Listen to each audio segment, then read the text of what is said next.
I, I'm, I, I'm a I'm professor. impressed. I'm a It's professor, working. that lived through Thank you. COVID. Oh, that's so good. Welcome, everybody. We're celebrating our Thursday book launch with the dynamic duo of Adrian and Molly Rice. I'm super excited. My name is Malika Albrecht. I'm the founding editor of Redheaded Stepchild. We only accept poems that have been rejected elsewhere. And, maybe that's happened to you as a writer. I don't know. But this, and I just now got the recording working, so I'm super, super excited about that. We're going to start with Adrian, and I just want to thank both of y'all for coming. I really love that I get to hear both of y'all. Molly, I've read your work. I've never heard you read, so I'm doubly excited. Adrian Rice is from Belfast, Northern Ireland. He graduated from the University of Ulster with a BA in English and politics and master's in philosophy in Anglo-Irish literature, and holds a doctorate in education from Appalachian State University. He has delivered writing workshops, readings, and lectures throughout Europe and United States. He is the author of numerous poetry collections, including The Mason's Tongue, which was shortlisted for the Christopher Ewart Biggs Memorial Library. And I just lost that. Sorry about that, guys. Okay. This is what happens. I'm going to say that the chances of harm, I've actually heard you read some poems from Yeah, that. that's enough. And That's I enough. just love it. Okay, well, you know what? You're right. Let's move straight to the meat of the dish here. I'm going to spotlight you. And I just want to say thank you so much for being here, Adrian. Oh, it's a pleasure, Malika. Just wonderful. And see faces that I know and faces that I know names of but haven't met yet and things like that. It's wonderful. And I mean, she told me I have to say it. It's great to be sharing the stage with my wife, Molly, the better poet. So to let her settle in, I'm going to start first. Is it 10 minutes, 15 minutes? What is it, Malika? You would be thrilled if you'll read for 15. Okay, That okay. would be awesome. The first poem is 16 minutes long. Well, the first poem is actually the longest poem in the book. Don't worry, it's not 16 minutes long. But I just got word from the great Carol Rumans, who's a wonderful English poet. Um, she runs the Guardian's Poem of the Week. And I've just got word that, she's picked a poem from this book to feature. So that'll be the second time she's done one of my books, which is just bizarre. So I wouldn't have read this because it is, a two-page poem. It's like 100-line poem or whatever.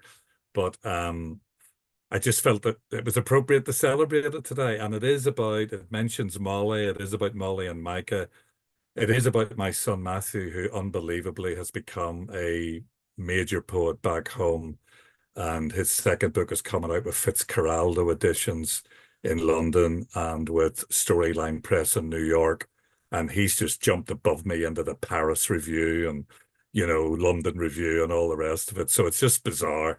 So he features in it too, us talking back and forward as we do all the time about our poems. But this is when we knew there was Micah, we knew that there was something wrong with his hearing, but we weren't sure. And this poem is called The Silent Space. Given a choice by the gentleman, my third grader son elected to have me join him in the soundproof room to take his hearing test. Shy seeming to the audiologist, his mother and I knew him better than that, how he wasn't truly shy, so much as unimpressed with common ceremony. We were wholeheartedly wrong, it appeared, for since he had hardly heard much in one ear for all of his young life, he had been innocently distanced by such loss, sending anti-social signals he wasn't guilty of. I sat behind him in the vaulty booth, sworn to quiet, kindly ordered to keep really still, just there for him in silent support, pretending to be parentally composed.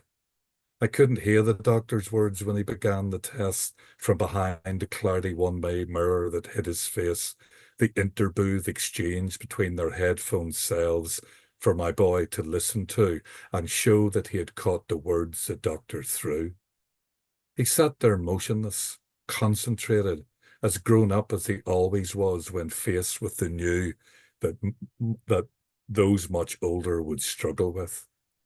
I couldn't hear the words, only he could seek their sound, but knew when they were found by how he'd physically respond, raising his hand casually like a cattle bidder when a word came through, or thumbing a button when a word barge docked or sank along his ear canal. Sometimes he spoke an answer to the mystery words, sending back those he'd been asked to repeat. Some wrong, no doubt, like errant echoes, some like perfect rhymes, but all were simple words now solemnly renewed, words and phrases rinsed of the ordinariness of daily use in the inner sanctum hush of that listening room. Words like house, home, sailboat, mother, laughter, and sunshine, doctor, flavour, good, past, and before. Ice cream, I remember, raised and left a ripple of a smile and a sneaky lifting of his eyes to meet with mine. I felt involved but helpless, hovering in that room, unable to lend him my ears, though given age I'm unsure whether mine would catch the words' drift better. Which reminded me of sitting in a virtual online room with my Irish son, listening to the story of his latest poem, to another tale of sailing solo into the silent space to bring back messages from behind the vaulted veil, and how I always will him on to have the ears to find them, just sitting with him, listening in, only seeing how it's going by those words he stitches into each carefully crafted verse.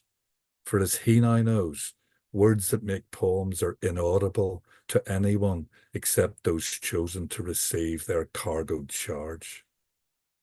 Test was over. Conductive hearing issues, the spoken diagnosis. We headed home with lollipops and stickers to tell his mother, listening well to her, our son's now learning how to live with loss. So sorry about that one. I normally don't read it, because it's a longer poem. I don't want to bore people. So I'm not really used to reading it, but there you go. Uh, here's one that I was kind of picking out some that, a lot of what I write is obviously applied to Molly and I, my family, my friends, whatever. But here's one that, happened. What happened in the poem happened when Molly and I were actually walking together in the graveyard with our wonderful dog Zed. And well, anyway, I'll just read it. The plastic cross. Close to the scene of a big tree down, seemingly carriaged mid-air, a train falling off a dead-end bridge, uncoupling on the ground. The young red fox caught both their eyes and held them. The dog stopped and looked around, looking for whatever they were following. The young red fox dog-eared on, stopping to look back once or twice before brushing through a hedge. The dog pulled in the lead, and the lead toppled a plastic cross planted beside a grave, which she tried to replace in the grave soil. When he tried to move it to a skinny flower pot to straighten it to make it look better, it lifted up in one piece, then fell from his hands in 3 pieces. They jigsawed the cross back into place. What can you make of a cross falling apart in your hands?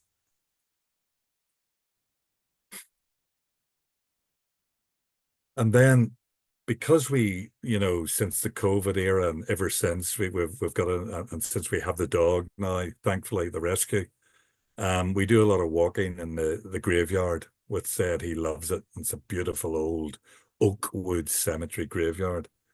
And sadly, we get to see too many trees coming down, after storms and whatever. And they're just like they're like our friends, that become like fallen people in the graveyard. And one of the trees actually closer to home, right across the avenue from us, that I absolutely adored and featured in a lot of my kind of porch written poems. I was sitting at this desk and I heard a mighty thud. and it's like my room shook, and I just knew something bad had happened, and it was the tree. So I call this poem Protagonist. I felt the desk move when the big tree fell. The what had fallen was a mystery then. One of my neighbour's favourites, one of mine, protagonist of many a port-sit poem. The thud that shook my room was the main trunk coming down, laid out now like the family head, branches alongside like children dead. A truck arrived like a timely hearse. The neighbours were close to tears. I have to say, I'll miss its oceanic presence, its wavy greenness, how storms made shingles of its leaves, how it let the sky through in lakes and lochs of watery light. That night, I dreamed that as it crashed, it washed us all away. And let's see. Let's go to. But having switched a lot of having a dog, I'm not perched on the porch much anymore, to be honest. I'm out walking in the graveyard and the areas are further afield. So my friend Alan just joked with me at one point and said, well, you know, the muse is just going to move from the porch to the graveyard. That's the way it's going to happen. So I tend to get a lot of poems. People have pointed it out to me, and I didn't really realize it myself.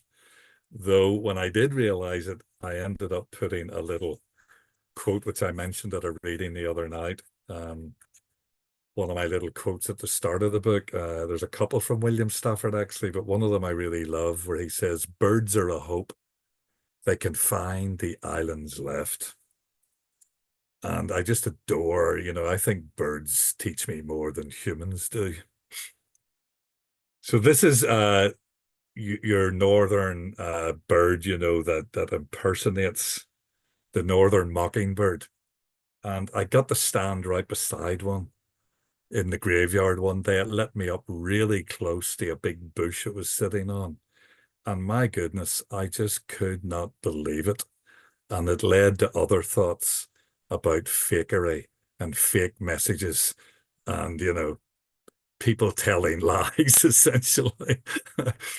Mimus polyglottus is the official name of the northern mockingbird. Mimus polyglottus, stuck still in sunshine in the graveyard, close to a perfectly plump bush, listening to a northern mockingbird running the river of its songs and sounds like it is auditioning for voicemail salesbird of the year. Such full-throated impersonation in a place of silenced mouths. Mimus polyglottus, many-tongued thrush. We have them on the evening avenue with a shorter playlist. In an old graveyard where humans are hushed, the bird zone is busy. So the mockingbird is working hard in call and chat burst to mark its ground, even falling for fakery from me, pursing out my whistle stuff, chuffed to think it sounds like something worth imitating. And I wonder what the other birds make of these marvelous mimics. If they feel mocked, resent them as flashy show-offs, secretly envy their wizardry, just accept them for what they are. Or do they pity them as legions in their midst, sin singing out of their heads like they're biblically possessed? Whichever, whatever, or thrush of many tongues, may you continue to channel the best of their songs, spinning harmless mimicry among those who know your fake message best. And Molly and I always, because we're here, we're not in Ireland. Molly's from here, obviously. You'll find that out shortly, obviously. But I think she'd actually want to live in Ireland. And not that she doesn't love here, but COVID kept us away from home for years, and now that we're trying to get back, we have a dog. How do you leave your dog that was a rescue? How do you do it? We haven't figured that out yet. So I get anxious at times about how to do that, and I've got to a certain age where a lot of my friends have already gone and things like that, far too young. And anyway, I wrote this poem, and Molly's lost all of her family over here apart from her sister. Already happened. Some people settle down to write their wills. Not having much that's worldly worthy, I haven't yet been bothered to comply. I worry, though, which loved ones or places I may or may not get to see again. So I dream plan to give my time to them before the inevitable arrives, before those unpredictable goodbyes. Meantime, I feel someone sympathetically watching, who understands how we regret sometimes living terribly unwisely, who knows very well what we know and then forget that one more meeting may never happen, last leavings having already happened. And this book, I had my selected poems was before this, and before that was Hickory Station. And sadly, it had to be dedicated to my best friend, who I met at 6 years of age and had known ever since, from the Protestant side of the community back home. He died freakishly at 58. And then my best friend on the Catholic side that I was best friends is from the age of 18. We met at college from the Catholic side, Padraig McGuinness. He died at 62, just not long ago. And the book's dedicated to him. And it has a little quote from the great Sam Beckett, Waiting for Godot, Estragon. We always find something, Dee Dee, to give us the impression we exist. Vladimir. Yes, yes, we're magicians. And the last time Molly and I met him, when he was in a care place back home, it's too long a story to tell you. He was in bad shape, largely through addiction, I guess, over the years. And he turned to me in a moment of clarity when I was looking at everybody in the room and just so sad at how damaged they were, obviously. And he just looked at me, took a draw on a cigarette and said, yeah, I'm in the waiting room, 80. And I knew he meant the waiting room of life. He was just waiting to die. It's called the waiting room. My friend is in that halfway house between what's left here and what might be waiting there. It's all that I can do to share.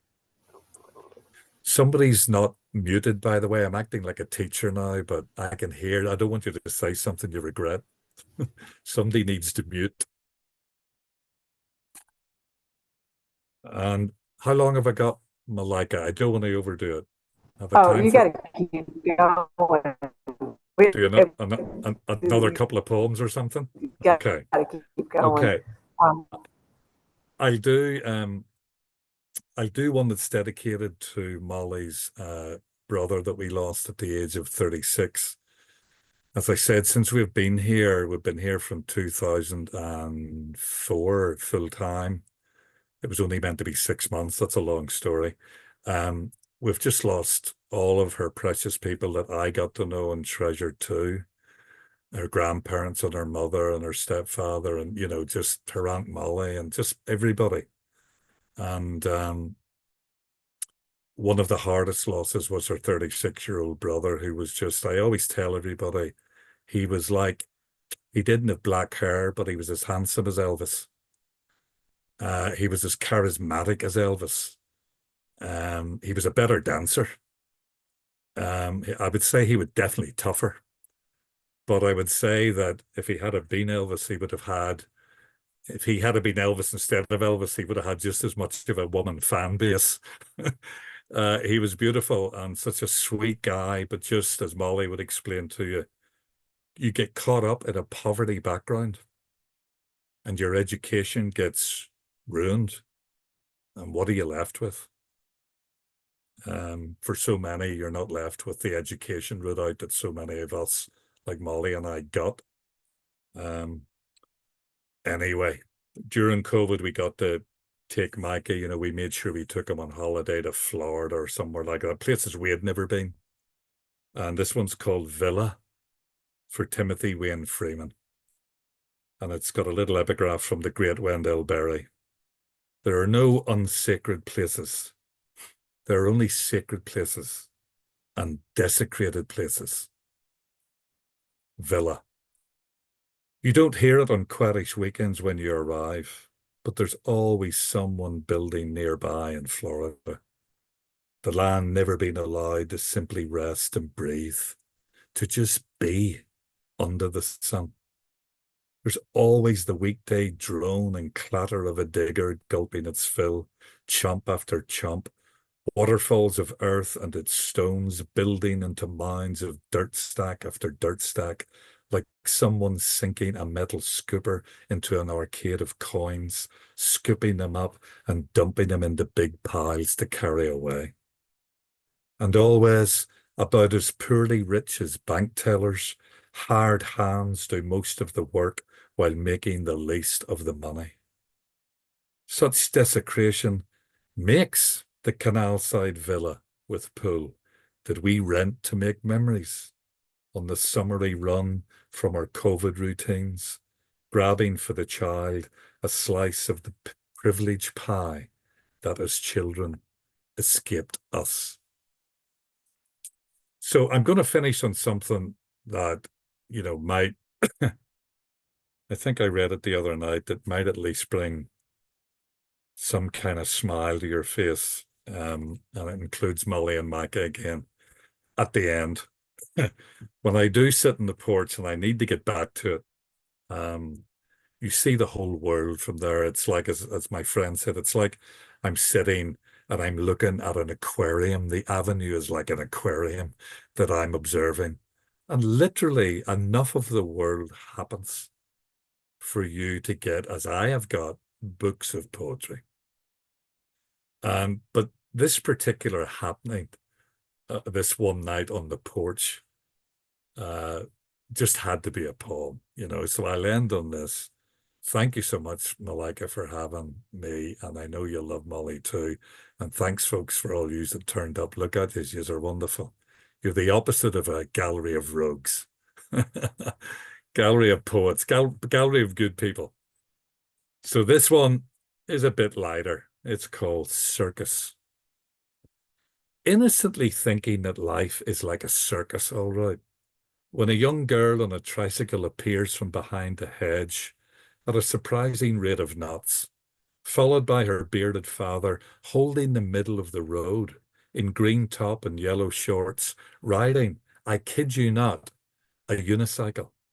His arms searching for balance, his torso twisting, knees crisscrossing like he needs to pee, followed by another bearded man, fast walking himself into view from behind the same hedge, pursued by his young daughter, both of them being pulled along by big dogs at the end of long leads, like they're both driving sledges across some Arctic waste, and squirrels are running the wires, trapezing through the trees, and robins are pulling worms out of the ground, juggling them in their beaks. And as I holler for Molly and Micah to quickly come see, sat waiting for them to appear, I reach for the lukewarm tabletop bottle to check it is non-alcoholic beer. Which it was. So, buy the book for Kevin Morgan Watson's sake. Buy the book for Kevin Morgan Watson's sake.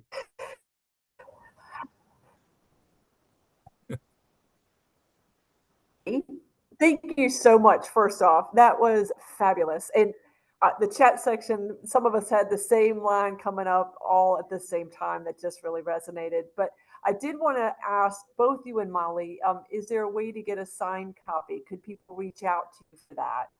A signed copy for people who would want a signed copy. I know, we can get that organized with Kevin, we just have to. Okay. He has a few signed copies of mine left. I don't know if he's any of Molly's left, but so if you did reach out, yeah. press 53. Yeah. Yeah. Or if Awesome. reach out to him or us or whatever, or just remind me and I'll reach out to him. Okay, perfect. I could send you an email. Yeah, Yeah. it's a perfect, joyful note to, end that reading on, Adrian. That was fabulous. Thank you. We will come back to Q&A. I'm going to go straight to Molly. That way we can make sure that we have enough time to have some comments and stuff. Let me see if I can find you, Molly. We've already talked about your tractor shed theater and had a lot of fun with that. I just want to thank you for being here, Molly. And I'm just going to say a few things. Both books are with Press 53. Molly's book is Forever 88, and then Adrian just read from Chances of Harm. A little bit about Molly. Yeah, there we go. Yep, Forever 88. I'm just going to read just a little bit about Molly, and then we're going to go straight into poems because that's the most fun. I did really want to point out that she's an award-winning theater educator, and her theater program civic engagement work with those who live on the margin has earned much praise. And I think that that's something I really want to point out. And I also want to say, Molly, thank you for being one of those teachers that makes such a deep difference in people's lives. So I'll spotlight you now. Welcome. Thanks for being here. Don't forget to unmute. Thank you. There we go. Hi, I am so happy to be here. So I'm unlike my husband who loves to just wonder what time it is and how much time he has left because he's Irish and that doesn't count, don't matter. Irish people get to talk forever. But since I am super American with my little Apple Watch, I'm going to set a timer. So start timer for 15 minutes. So just to get at Adrian because he would never do that. But anyway. You absolute sod. Yes. Yes, I'm delighted about Forever 88 with Press 53. I love the cover. It's so retro. This is an artist up in New York, and I found the perfect piece from him, and Kevin was so kind to help me get it. So I was raised in McCaddenville. It's a mill hill, but it's very famous because we call it Christmas Town, USA.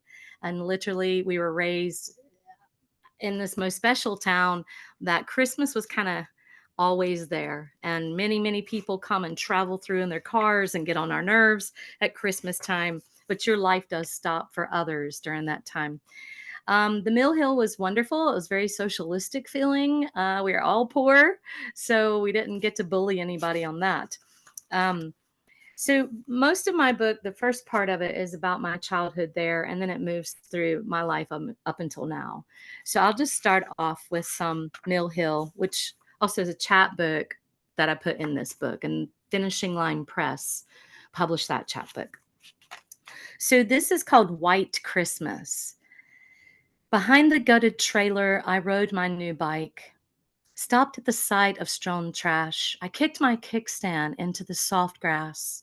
Pot holders, pots, pans, pencils, receipts, telephone bills, and red Christmas garland torn in half. A kitchen drawer upside down. I moved it to sit on it to save my jeans from the wet, red mud. I booted something under my feet, lifted it, then sat. A black Santa? Painted on plywood with a hole and a bit of string. First thought, he's just covered in soot. He's covered in coal from the chimney. But then it rang through me like Presbyterian bells. Blacks have their Santa too. And just like their God, he is black, but always painted pale. And I stood wanting to give Christmas and my whiteness back. So that was my little, sometimes on the Mill Hills, quite racist place. And I didn't know anything until high school when I had my best friend named Tazilia Corzetta Farrar, how beautiful it was to be black. And I was kind of jealous, to be honest. I didn't want to be white, you know. We'll just keep it flowing from that time. This is called Devil Beating His Wife. AKA, you might know that term as a sun shower. God's sprinkler set to several speeds of run and hide under trees, head down drip from hair, or mouth wide droplet capture, was the poor kid's summer sweet treat, a mud puddle merriment, a high time in the sharp cracks of hardship. Home front. My mother rips the glow from the lightning bug and paints our faces with her fluorescent fingers. We wait and watch with our round eyes electrified for our marks, cheeks puffed, breath bated. Crickets' cantos ricochet off trees. Rough, yarn-worn fingers press my face, one stripe down each cheek, warm gut glow. All the Mill Hill houses, white and straight in a row, know. Within their walls, wars are growing. But tonight, with him not home, we three little Indians escape a scalping and dance in the dusk, glowing. My stepfather is a big part of my poetry, but I do hope one day that I'm able to write the shadow of him. And sadly, his abuse, I don't think he ever knew how to love anybody, especially children that didn't belong to him. So I hope one day to write him out of my creative work. It would be nice, but not yet. This is called Winded. Shoe skating on top of the ice-covered school storage shack, swathed in grandmother's early Christmas presents, red fancy snowsuits with silver racing stripes. My brother and I played a game of spin against my will. I begged and cried and shouted that I would tell. He grabbed me by the belt and pulled me round and round. I fear laughed as my shoe slid over the ice. Then it happened, slick as sleet. The belt snapped like a frozen twig over the edge, legs flying, searching for a landing, then smack, the kiss of the frozen ground. I felt for the first time my breath knocked clear out of me. Like my soul leaving my body, the clean white ghost unzipping my red snowsuit and floating out. And him up there laughing down, then bolting, unable to breathe any words, all still ice in my mouth, to tell him to stop and stay, to come back. And my brother was 36 when he overdosed. Hydrocodone, pain pills, just really, he could not beat them. He couldn't do it. And so that poem at the end, his death was the second time my breath got knocked out of me, you know. But I love to carry him with me everywhere I go. Like, I totally believe in ancestors, and all my family are still with me, and they cheer me on, and I love writing about them, and to carry this on for my son too when I go. I love it. And my sister's great. She's still with me. She's in Wilmington, and this is a poem for her, Girls Only. We struck one, nothing. We struck two and something, little pyro poof. Our hands huddled it, round it, wishing it. We threw it down on our dry leaf mound, and magic. We had a secret, girls only, since we weren't allowed in the boys' den. But out of our hands it went wild, and our secret smoke signaled above the trees, tattle-telling. Shell-shocked, we rushed to a plastic pool and wrestled the water into the woods, but it slipped from our fingers and fell short of help. By the time we reached a pail of rainwater, it was way too late. We ran home red-handed and phoned without giving our names. The sirens came. The shame lasted as long as the charred circle remained. First from our fingers, then out of our hands, let us learn, not too quick to prove. Our power is within. So yeah, we got in a lot of trouble for setting those woods on fire. But I think every good Southern girl's got to have a poem about fishing and setting the woods on fire. I would not be able to get away with that as a poet. My great-grandmother in Greenville, South Carolina, was amazing. She was blind, and she would street preach, and scripture would come out of her mouth verbatim from the Bible. And she was quite known for her preaching, her street preaching. So this is her story. It's called Testimony, for my great grandmother, Ada Chambers Fuller. On the viola, the chuck wagon gang sang Blessed Assurance. Tight harmonies rang true with street corner preaching. She saw a vision of herself burning in hell with a peg leg. God spoke to her and said, "Send for preacher Martin." He slipped in through the back door so not to disturb the quiet Baptist meeting. Held in the sitting room. Her crippled leg was drawn underneath her. He laid his hands on her and she was healed. She walked to witness on the street corner. She held the Bible open in one hand, blind and illiterate. She could not know the words to speak. Jesus will write them on the tables of your heart.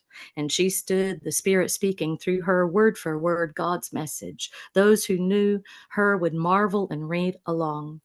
Evicted from the Judson Mill Hill when she was told not to preach anymore from her porch, she opened the windows and shouted from inside, raising the roof to the holy clouds, "No man will tell God what to do."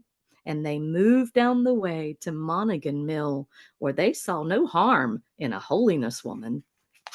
She must have been a character. I wish I would have met her. My grandmother was a lot like her. I have to jump in and say it's Monaghan.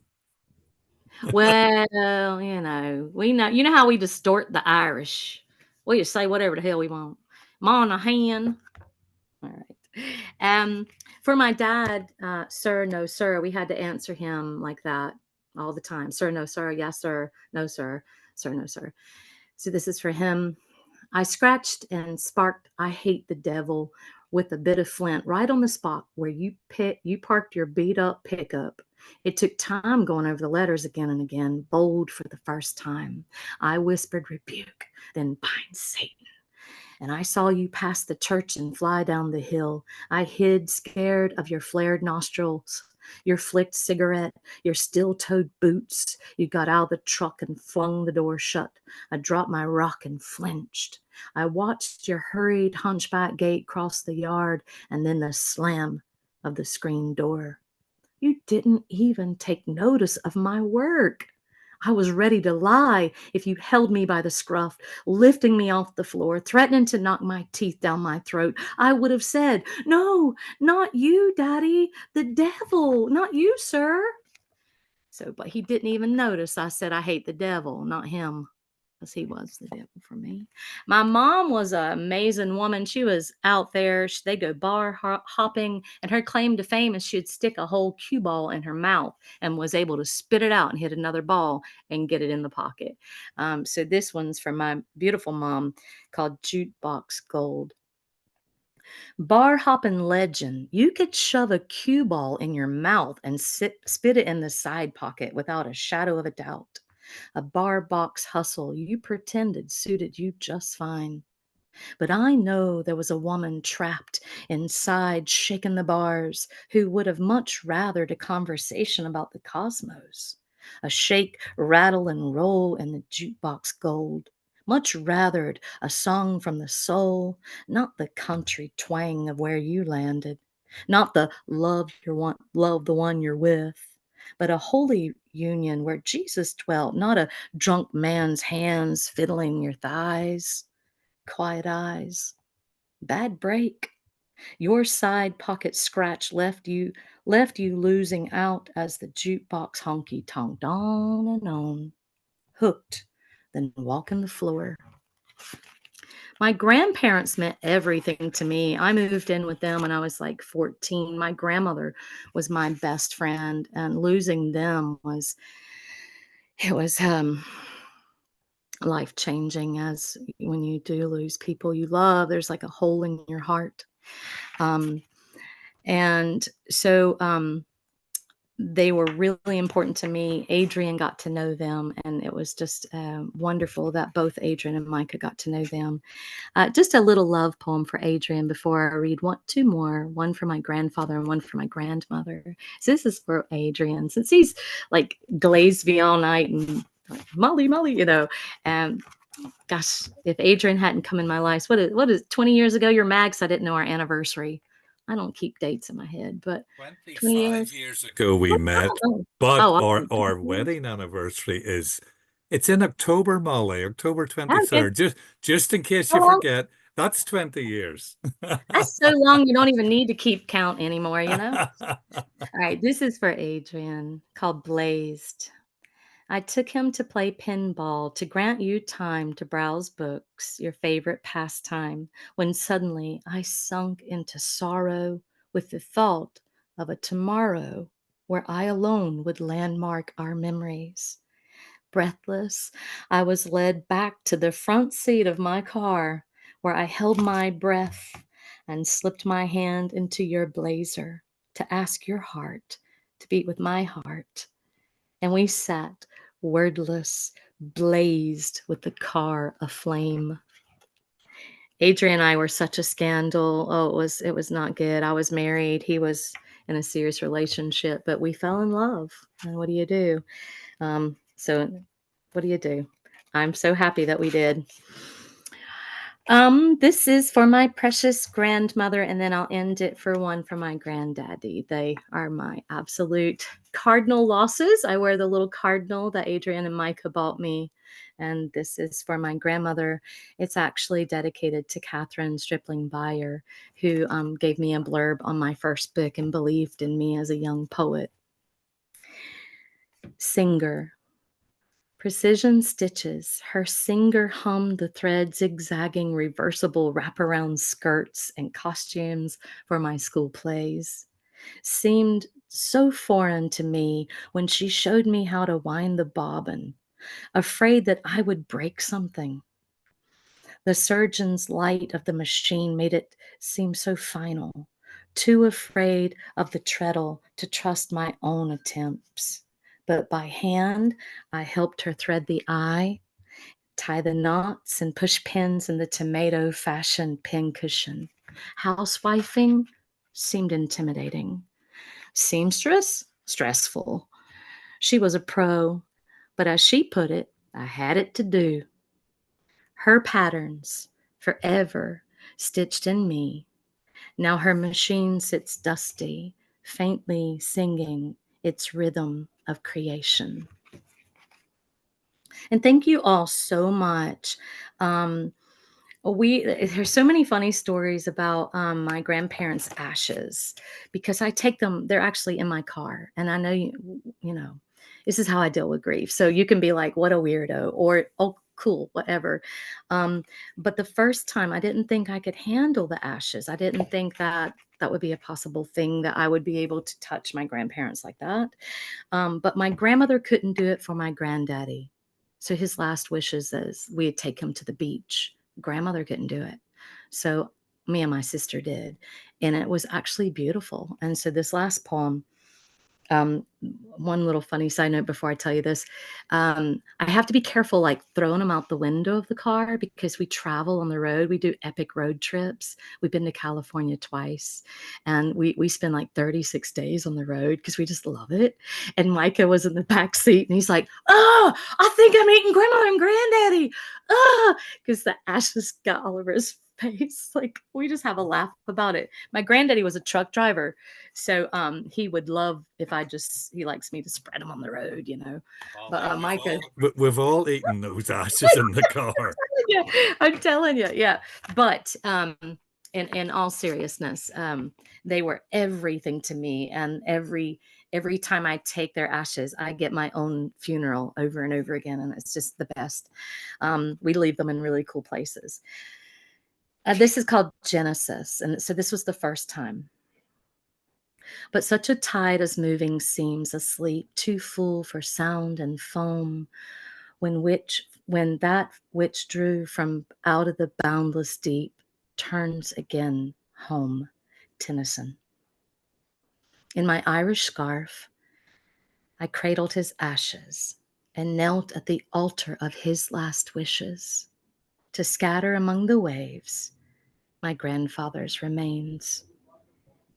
Every inch of him the coastline of love, the many miles he had driven us down each summer, happy enough to sit perched on the balcony and watched us, his body barnacled.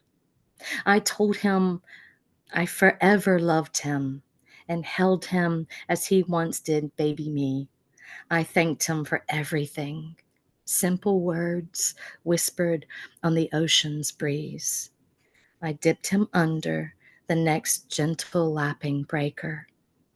He slipped through my fingers to the foam on the granular blanket of quartz, feldspar, mica, into the skeletons of moon snails, ear shells, lightning whelk, branded tulip, Scotch bonnet, his ashes, sand, his bones, shell, gone, bygone. Genesis. Thank you so much for listening. I've really enjoyed it. I really appreciate you inviting us. Thank you so very much for being here. And I am just like in a moment, I am so moved by both of y'all's work and in the differences and the similarities work so well hearing you both read together. Do y'all get a chance to do that a lot where you read together? We don't actually. We really don't. I mean, we've done it a couple of times, haven't we? But not really. Yeah. No, no. I Strange poetry's weird, like poetry circles and poetry. I don't know. People get like really weird if like couples read or I I don't love it. know. I You have don't to feel say, it. for me, it was very impactful because some of the poems had conversation with each other to me. I Yeah. just, I really, I think y'all complement each other in an amazing way that kind of brought a depth to it. You know, I mean, it's also that sense of family and how Well, you move through it. yeah, well, One of Malika, that's how we got together. We always say to each other, the first time we properly talked, it was just the two stories from two different working class yeah, backgrounds in two different countries. And even though I'm like 12 years older than Molly, it didn't matter. My yeah, hard working class Belfast roots, her hard working class Middle Hill roots, they were just so echoey of each other. And so I would just sit and listen to her for half an hour and then I would say, actually, I, and then she would listen to me for half an hour, but the stories were yeah. interlocking and, obviously, apart from the fact I was devastatingly handsome, it was obvious we were going to get together. Of course, yes. But I think there's a similarity in the heart expressions, different ways of doing it. And one of the things that strikes me, Adrian, just the masterful last lines just are incredibly impactful. And then Molly, I have to say, there's a way that your poems have a lot of action in them and movement and embodiment in the body that I really deeply admire. And hearing the two together there's just this richness of spirit and soul and the family blessing, but also the family curses. There's a presence there that Yep. spoke to each other. And so I just want to thank you so much for being willing to come here and do it as, to both of y'all read from these books. Because for me, as a listener, it was incredibly impactful. And I have a feeling other people probably are saying yes. Feel free to unmute. Oh, you're both ENFJs. I'm not surprised. Yeah. Yeah. Okay. Funny Jump enough, in here? you're talking about last lines. Yeah. Sorry, Pat. Go for it. Go Oh, for come it. on. I want to hear you. I want to No, hear, no, you, not me. I'm rereading. I was, the only word is blessed. I guess it's abused, but I guess I was blessed enough that there's a few letters from Seamus Heaney to me in the Seamus Heaney letters, that have been published. And I was rereading his letters just yesterday, and there's one fabulous letter where he says to a guy, listen, you're really good at endings, really, really strong endings. And then you can tell he's kind of smiling and he says, but don't be too good. Just be careful. Don't be too good. Uh, You I can get also, you can get it too right as well, in a way. yeah. But I think when it organically comes Yeah, to that yeah, last line and that's what I yeah, would say is that I like that it feels very organic to yeah. arrive at the spots, those last lines. That's the You'll see in the chat section where all of us, went, ah. I am going to apologize Pat. profusely real Sorry. quick, and then I'm going to turn it over because I am going on to Oprah now to represent the the dirt Democrats, and my Yes. dear self is going to go represent. So I just want to apologize for that and tell y'all I thank you so very much. Oh, That thank was you, Malika. It was I feel beautiful. blessed. Malika, this is so great that Thank you you, and I'm give us turning the y'all over to the opportunity. capable hands of Karen. I apologize. Oh, thank you so much. Thanks, Karen. No, Thank I don't know you. how capable. So yeah, so I may not be up to this task. I don't think I'll be able to spotlight people. My computer is being kind of weird, but we did want to move into open mic. So I'm hoping that maybe most of us here would like to share a poem during open mic, and I will just randomly call names out.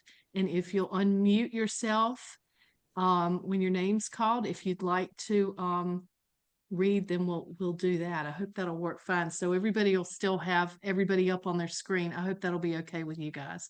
Yeah. Regina, have you got a better idea? You think that'll work? Sounds great. Uh-oh, Regina, you're still muted. Okay. Regina is the Zoom master, y'all. Would you like to make me a co-host so I can pin people? I would love to do that. Tell me how to do it. Oh, wow. Okay. Okay, wait, I'm down here in host tools. Maybe I can do it from there. No, I have Well, scary Karen, I powers. will tell you this. You can pin people if you just move your cursor up to the three little dots on the person's page, and you'll see pin. Like you click the three dots and you see view profile, chat, or pin. That's like if you go to their picture. See those three dots? Yeah. Nothing. Oh, there we go. Yeah. Oh, okay. And then remember, you have to unpin them and then pin the next person. Okay. Okay. All right, y'all. Fingers crossed with this. I'm never too shy about looking like an idiot. So here we go. So let me just start first and see who might like to share first. Who would like to be our first open mic reader? Resa? Yeah, actually, Risa is my wife. Oh, okay. But I'm Pat. So Okay, I have a great. poem I'd like to read. Great. So, Let me see if I can pin you. Oh, there you go. You're huge for us. is that me? I'm huge. Yes. Praise Can the everybody Lord. else see him? No, just me. Okay, that's not good. Let's go Sorry back. to Can y'all interrupt. see him again? I think if you just you're on speaker mode, I think. So if he starts to speak and everybody else is muted, then we should be able to see him anyway. It seems like you're on speaker mode. Okay. It automatically highlights the speaker. Is that right for everybody else? That sounds good. So let's all try muting, and we'll let Reese's husband. His name's Pat. Yeah, What's that? it's Pat. Pot. It'll be pot later. Yeah. Look, first I want to say how much I enjoyed seeing this. When Risa and I launched our book this way, and Adrian was kind enough to be here, he had said that it was the first time he had actually seen me with my better half, and that it really made me a better person. And I got to say the same to you. And that your presence is really beautiful. And Molly's reading was just so skillful and powerful that I really appreciate it. I wanted to say that. Oh, thank you. I haven't read this poem before in public. This is a poem I just actually finished, and it's dedicated to Fred Chappell. Wow. And people who don't know Pat Pizarro then don't know that Pat Pizarro did 2 books with LSU on Fred Chappell's poetry and fiction. But Wow. Fred and I became close for about 11 years. It took 11 years. We became pretty close. And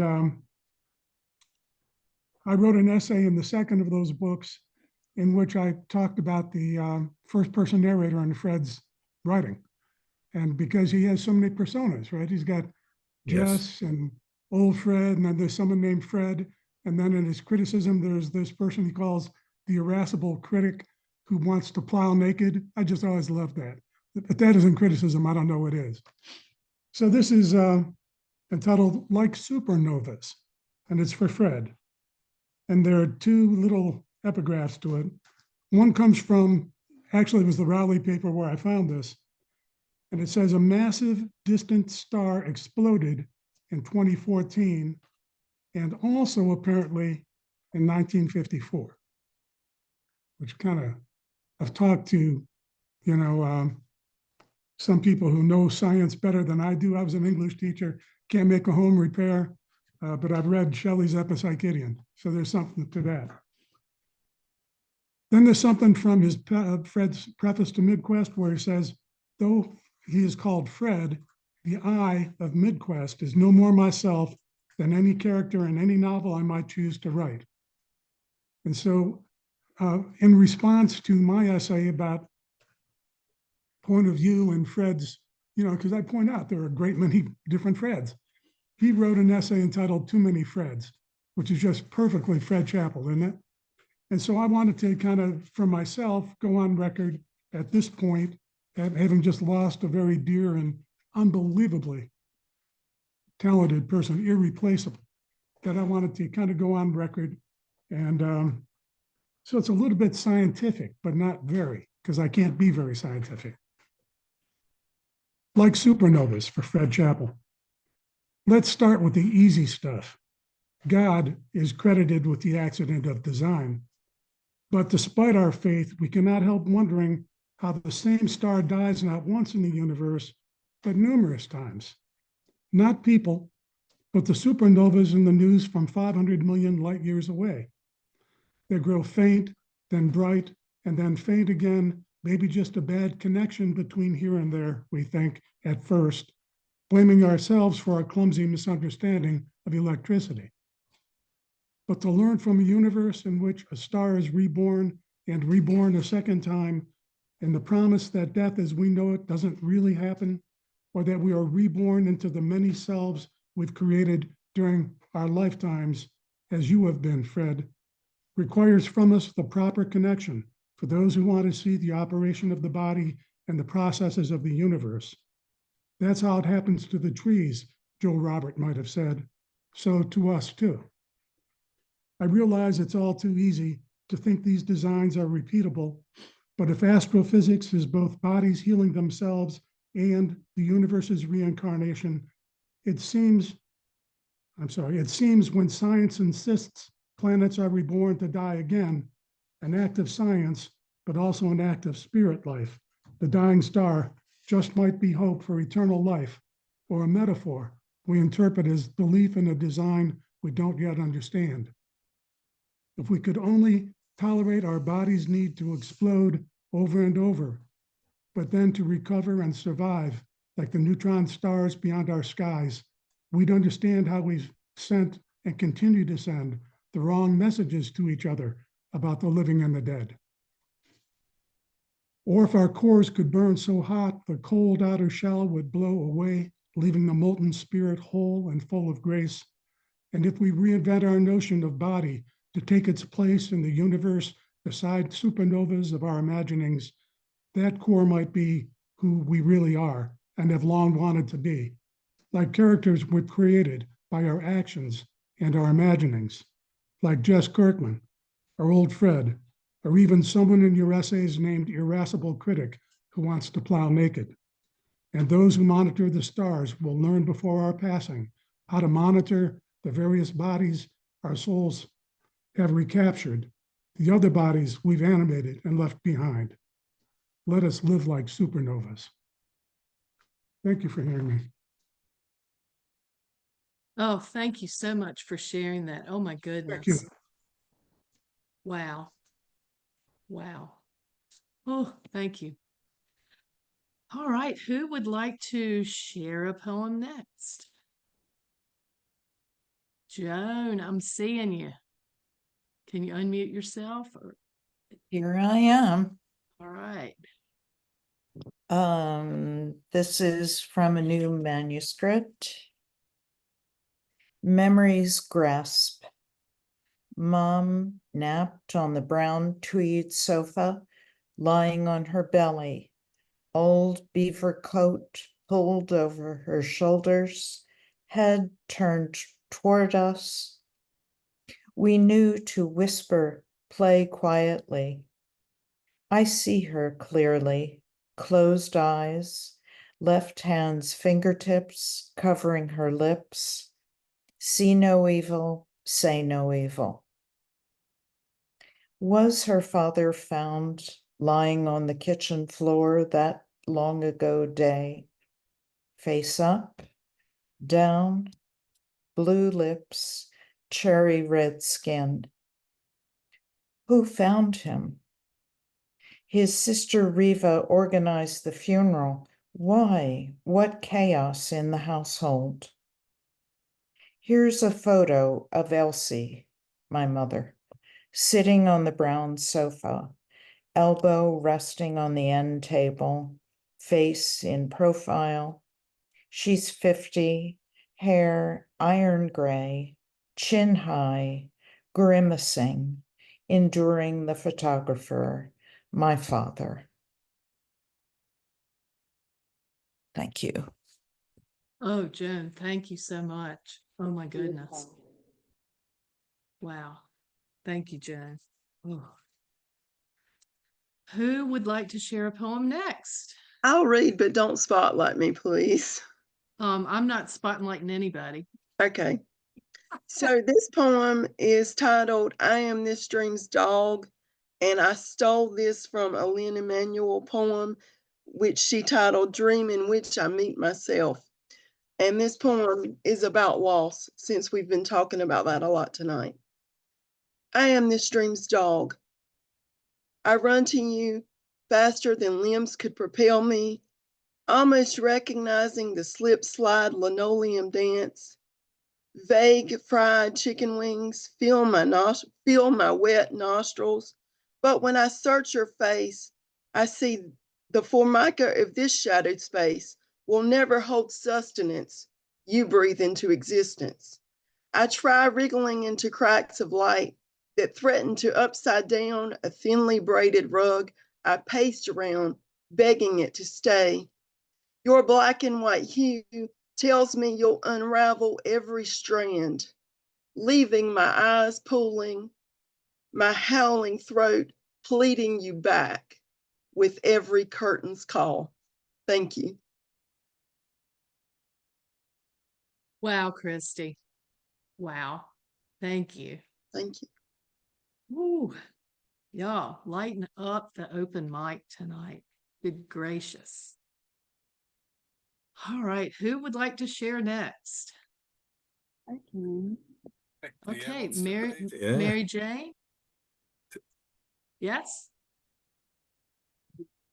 I'm not sure. Mary Jane and Tia. Yeah, I have something maybe a little lighter. The title of this poem is Snake in the Right Place. Snake in the right place for early fall. Yesterday, sunning on the warm concrete sidewalk to the trash bin. Today, cooler. A live toad hopping in the grass. The snake was quick to part then. That was just fun. Thank you. Thank you so much. Oh my goodness. Y'all bringing some surprises tonight. I'm just enjoying this. I wish I were more professional and polished, but I'm having a good time here. I hope y'all are. Taya, did you want to go next? Yeah, I would love to. Great. Pulling in my adolescence, I have experienced my first serious relationship, a lengthy one that was really life-changing for me. I wrote this the day of my breakup. And it's always been a poem of mine that's been a favorite of mine. I wonder if this is growing up, waiting until I'm home again to press my cheek to the bathroom floor and cry. For the first time in a long time, I don't shove or shout or scream. I don't try to leave a mark, but I hope I do. I hope there are songs that he finds himself listening to on repeat at 4 a.m. when everyone else is asleep and he's smoking a cigarette until he feels the burn of it at the filter. That's where I am. Not in any photographs anymore, not in a shoebox of things he can't bear to throw out. Things couples have, like movie tickets and seashells. I am a name it hurts to hear, a bruise that would never heal. And I know that this is growing up, being kind enough to not remind him.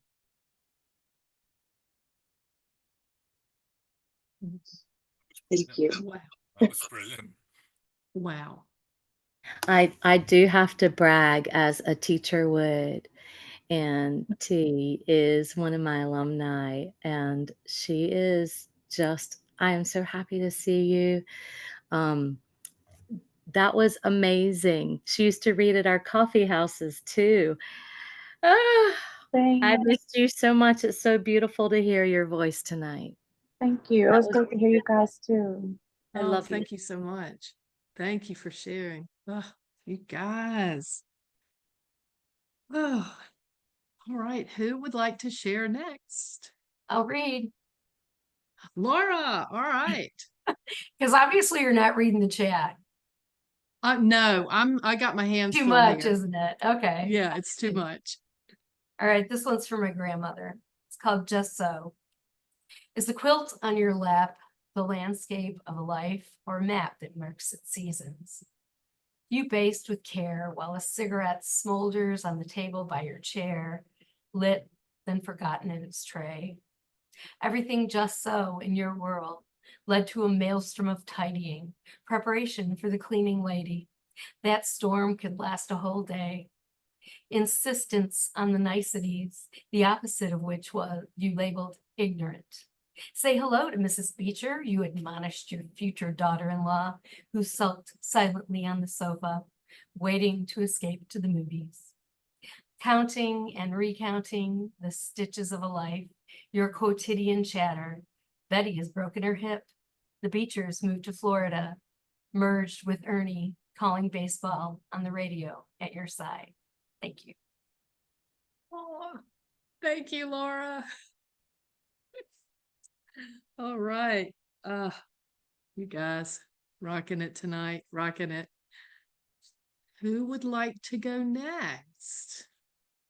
Regina? Hello, everybody. So this poem that I'm going to read tonight, if you were at the Poetry Society, just act like you've never heard it. Never heard it. Never Never heard it. It was the It's all poem new. that got an honorable mention for the Jackie Shelton Green Poetry Award. This is entitled "My Mother Was a Tree, Was a River." My mother was a tree, was a river. My mother stood tall. My mother ran down secrets. My mother dredged up truths. My mother walked towards danger, slept with it, pulled out a knife, dared it to kill her. My mother was steadfast, moved quickly in resolve, moved silently to ensure. My mother was a reaper, scythe slicing what dared to remove her. Us. My mother was beauty, wore wispy red curls and dawn dresses that hugged her petite brown frame. My mother was assassinated many times, and many times she rose again. My mother was full of trembling fullness that her face never revealed. My mother was brimming with a heat that you might never know of before you felt the burn. My mama. My mother, sometimes falling like a tree. My mother never let it, us, fall. My mother always rising righteous. My mother lifting praise hands. My mother loving, living, dying. My mother laughing like she be knowing heaven is really real. Thank you. Thank you, Regina. I will speak for those of us who were at the Poetry Society. You read that poem anytime you like. Thank you so much.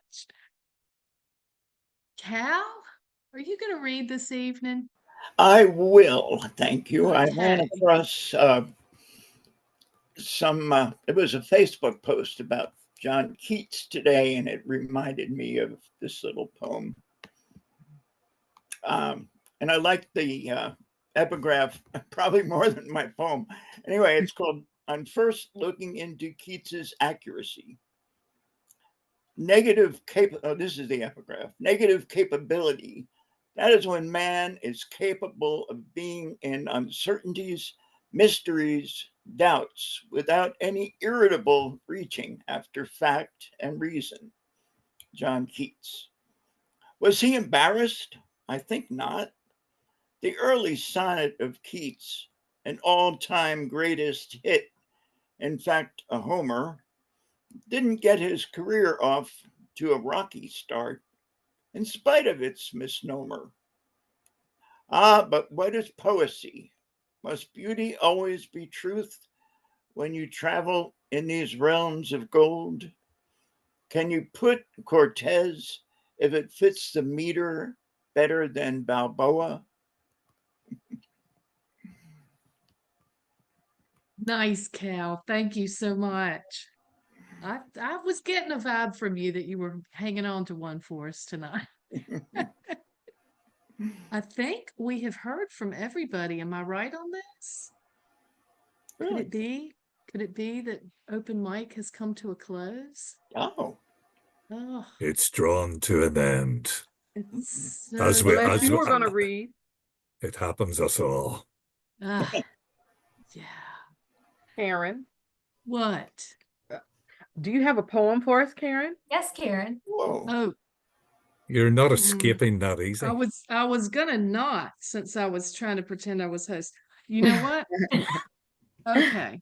I'm gonna read this. Is probably always a bad idea when you read very fresh ink, like I just maybe finished it right before I came to the Zoom. But I'm gonna read this because I was so moved by your mother poem, Regina, and this is kind of the opposite of that, I think. This is about me as a mother.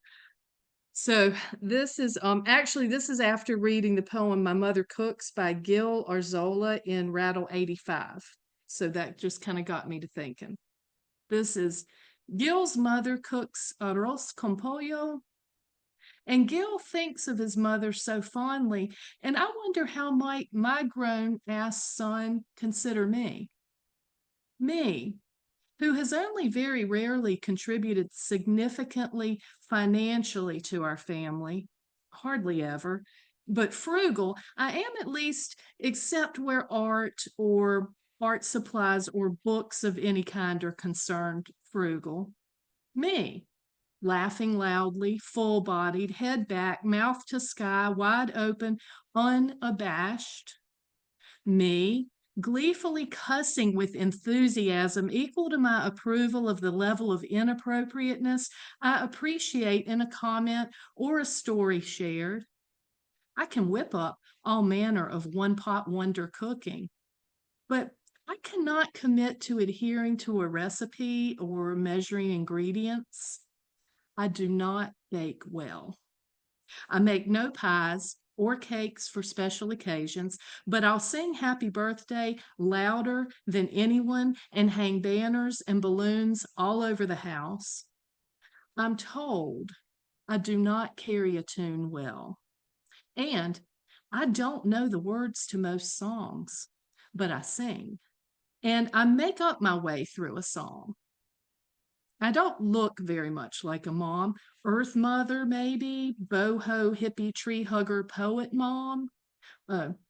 That's the thing. It's that damn poet thing that gets in the way of being a normal mom, I think. I freaking love being a poet, and I do love the hell out of my grown-ass son, and I know that my grown-ass son does love me, but I don't know how he actually considers me. I like thinking that one day he might maybe come across this excuse for a poem and he'll just think, well, there you go. What the freaking hell, Mom? That's my mom poem. Why don't we all unmute and just say yay. Yay for this evening. This Yay. is, oh my Great night. goodness. Thank you very much. It was really fun. It was really great to be here. Hey, Fun. thank you. Well, Thank thank you. you everyone And for the book being will here be on and the way, Pat. sharing, and oh my goodness. What, Adrian? I'm sorry. Oh no, it's What? just saying wonderful. Wonderful. Such a wonderful evening. was Thank great. you It's everybody good to for being see a you, part hear of you, it. Molly. Oh, Oh, Molly, Mary thank Jane, you. so wonderful to see you too and hear you. I never heard you read, Nice to see Molly, you. and it was a pleasure. Oh, That was Joan, great. so wonderful to hear you all. What a brilliant night. You know, sometimes you think Zooming's dead. You know what I mean? You think, we don't need that anymore. No, But no, man, we is need that it. No, it's great. No, It's it, great. it's like alive I and was Get well. together. Good to see you, able to Cal. take my shoes off and yep, just Good to relax. see you, Adrian. Right. What was that? See Hiya, you. Cal. Yeah. Right. Thank you for the poems that you sent for my first issue of the literary magazine. Yeah, pleasure. Thanks for asking, Visions Cal. International is now mine. You'll see it next Awesome. month. Awesome. Mhm. Well, is Starring it Adrian. time for dinner? I think it is. Have some Okay. Thank All you. very much. I Good gotta night. go and Thank you eat. all you. so See you, much for Night, Pat. coming night. and See you, Mary. sharing. See you, Bye. everybody. Bye-bye. Thank you, everyone. Bye. Much love, Bye. much love, and thanks. See you. Thank you, Karen. Bye. Thank you. Thank you. Bye See ya. now. See ya.